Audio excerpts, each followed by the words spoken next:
போகிறோன்னா கோதுமை போண்டா. அதுக்கு அளவு வந்து இந்த கப்பில் 2 கப் வந்து கோதுமை மாவு, 1/2 கப் வந்து அரிசி மாவு. அது வந்து இதில் வந்து ஜலிச்சு இதில் வந்து போட்டிருக்கோம். இதில் வந்து அடுத்து உப்பு போட்டிருக்கோம், தேவையான அளவு உப்பு போட்டிருக்கோம், பெருங்காயம் போட்டிருக்கோம். சொல்லணும் எவ்வளோ அளவு போட்டால் சொல்லுங்கள். 2 கப் கோதுமை மாவு, 1/2 கப் அரிசி மாவு, பெருங்காயம் ஒரு சிட்டிகை போட்டேன், உப்பு தேவையான அளவு, அப்புறம் 1 ஸ்பூன் ஜீரகம், அப்புறம்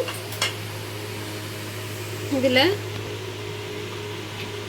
கொத்து கருவேப்பிலை, ஒரு கொத்து கருவேப்பிலையா, 4 சின்ன பச்சை மிளகாய், அளவு பார்த்துக்கோங்க.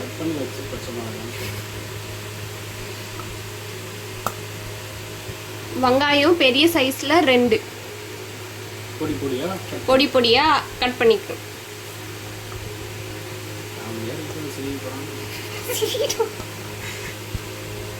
அவ்வளோதான்,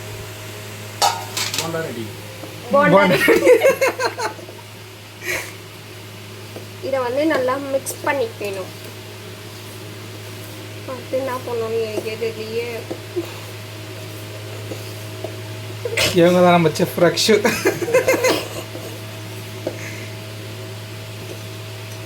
நெக்ஸ்ட் என்ன பண்ணுன்றது மறந்துட்டாங்களாம்.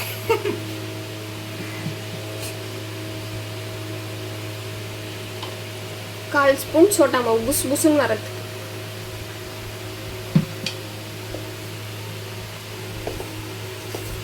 என்ன வரதுக்கு புஸ் புஸ். இப்போ வந்து ட்ரையாக இருக்கும் போதே தண்ணி ஊற்றுறதுக்கு முன்னாடி இந்த மாதிரி நல்லா மிக்ஸ் பண்ணிக்கணும். ஓகேங்களா? அப்போதான் வந்து உப்பு வந்து எல்லா பக்கமும் வந்து அது ஸ்ப்ரெட் ஆகும். ஓகேங்களா? டீக்கே மேம். இப்போ வந்து தண்ணி ஊற்றணும். 1 ஸ்பூன் இட்லி மாவு. இது வந்து எதுக்குன்னா சாஃப்ட்னஸ்க்காக நம்ம போடுறோம். ஓகேங்களா?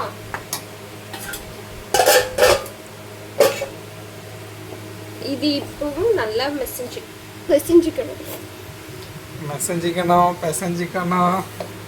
ஃப்ரெண்ட்ஸ், இது என்னோட first video friends. First video, 3வது வீடியோ ஃப்ரெண்ட்ஸ். ஏமாத்திட்டு இருக்கா. வாய்ஸ் ஓவர்ல ஃபர்ஸ்ட் வீடியோ ஃப்ரெண்ட்ஸ்.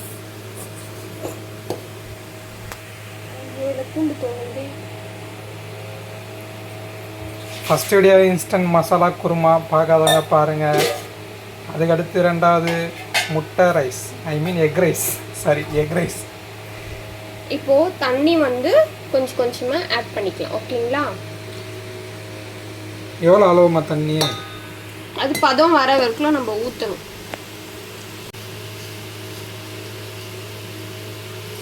ஒரே டைமாக ஊற்றிடக்கூடாது.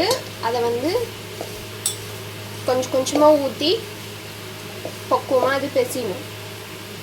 இல்லை ரொம்ப தண்ணி ஆயிடுச்சுன்னா எண்ணெயில போட முடியாது. போட்டா என்ன ஆகும்? எண்ணெயில போட முடியாது. தோசை தான் ஊற்றணும்.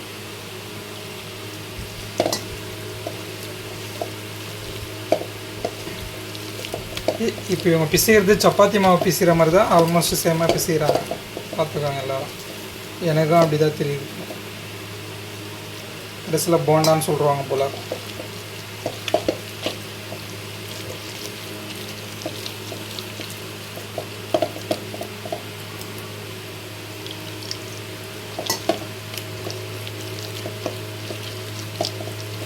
கரெக்டாக லாஸ்ட்டாக எவ்வளோ அளவு தான் தண்ணி ஊற்றிருப்போம்மா? ஒரு டம்ளர் அளவு இருக்குமா? இந்த சொம்புல 3/4 சொம்பு யூஸ் ஆகுது. இந்த சொம்பு சைஸ்லாம் உங்களுக்கு வீடியோவில் தெரியாது, இருந்தாலும் நான் எடுத்து காமிக்கிறேன்னா என்ன பண்ணுறது பாருங்க. நம்ம இதெல்லாம் ஒரு அளவுக்கு மெஷர்மெண்ட்டு ஒரு பவுல் ஒன்று வாங்கிக்கலாம் ஃப்ரெண்ட்ஸ், கவலைப்படாதீங்க.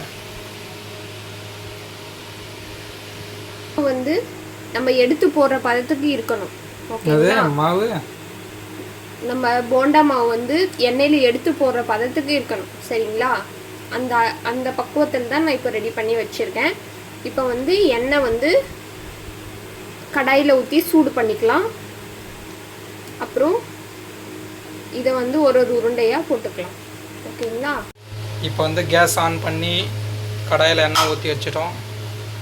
ஃபுல் ஃப்ளேமில் வச்சுருக்கோம். ஃபுல் ஃப்ளேமில் வச்சுருக்கோம். எண்ணெய் காஞ்சதுக்கப்புறம் நம்ம ரெடி பண்ணி வச்சுருந்த மாவு போட ஸ்டார்ட் பண்ணிடுவோம். ஃபஸ்ட்டு செக் பண்ணுமா, லைட்டாக எண்ணெய் பதமாக வந்திருக்கு.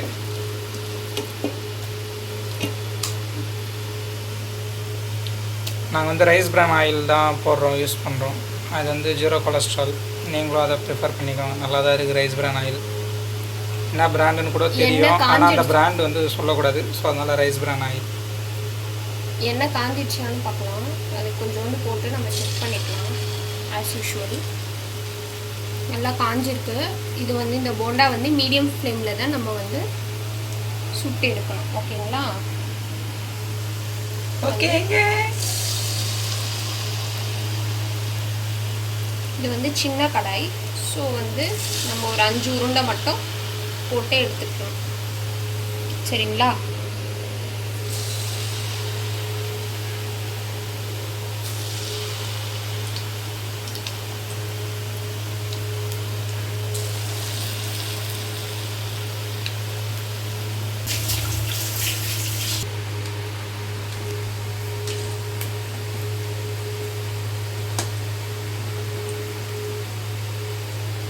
அதுவே தானாக பிரிஞ்சிடும்.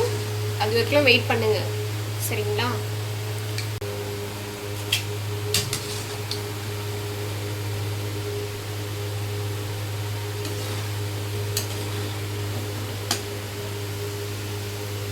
நல்லா கலர் மாறும் போண்டா.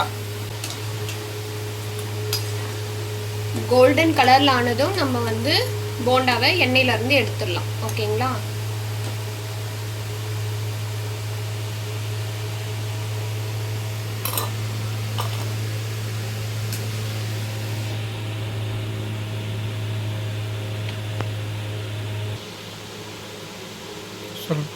நம்மளோட கோதுமை போண்டா ரெடி. Bye friends.